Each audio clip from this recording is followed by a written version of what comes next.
Hey Monica, I've been pondering this for a while. I can't even remember if I've ever talked to you about it, but I found myself including it in an email to our good friend Jennifer yesterday, and I thought it would be a great topic to include in a video. Of all the quotes misattributed to Albert Einstein on the internet, I'm really digging this one lately. I think the most important question facing humanity is the universe a friendly place?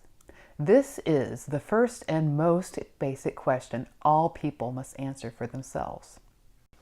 Of course, I find this really interesting because it involves a spectrum of guesses about emotional intention. All the possible emotions, all the possible guesses. So extroverted intuition and extroverted feeling are having a heyday with this one. The real reason I've been thinking a lot about lately is I heard 3 separate takes on this, and those 3 takes covered the spectrum of emotional possibilities for this question. The first take is that the universe is not friendly, and the evidence for this is an analogy where Neo is flying through the Matrix, and as he goes, buildings and cars are being picked up in his wake. So when he stops, the momentum of those cars and buildings keeps going and smacks him in the back of the head.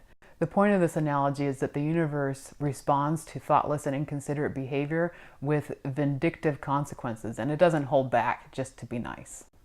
Take 2 is that the universe is neutral and plays a zero-sum game.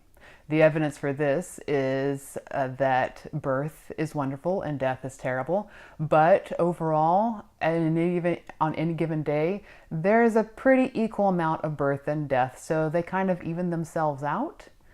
The third take is that the universe is friendly and that everything that happens is for your good. This is Byron Katie's perspective, and she gives a lot of examples, but there were 2 in particular that I thought spoke to the previous examples pretty well. One example was when Byron Katie was sitting in an airplane. She said that a piece of luggage fell out of the overhead bin and kissed her on the head. Now, she didn't say why she regarded it as a kiss, but that does sort of make it feel like she didn't believe that it was any sort of karmic vindication.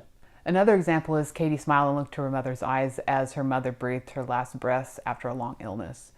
Katie felt a lot of joy from being able to be really, really present with her mother in that important moment.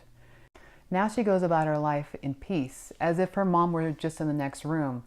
Katie knows that fond memories of her mother are available to her at any moment she decides to reminisce. Fake Albert Einstein went further in his quote.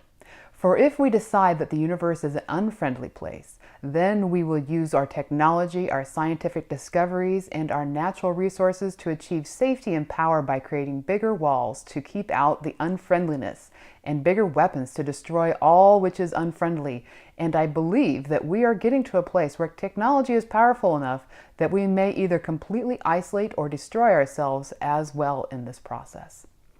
If we decide that the universe is neither friendly nor unfriendly, and that God is essentially playing dice with the universe, then we are simply victims to the random toss of the dice, and our lives have no real purpose or meaning. But if we decide that the universe is a friendly place, then we all will use our technology, our scientific discoveries, and our natural resources to create tools and models for understanding that universe, because power and safety will come through understanding its workings and its motives. God does not play dice with the universe. The same circumstances can be viewed as unfriendly, as neutral, or as friendly.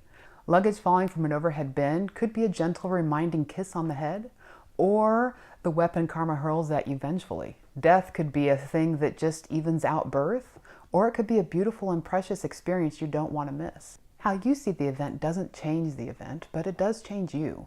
You feel different emotions, and from those emotions you make different choices and take different actions.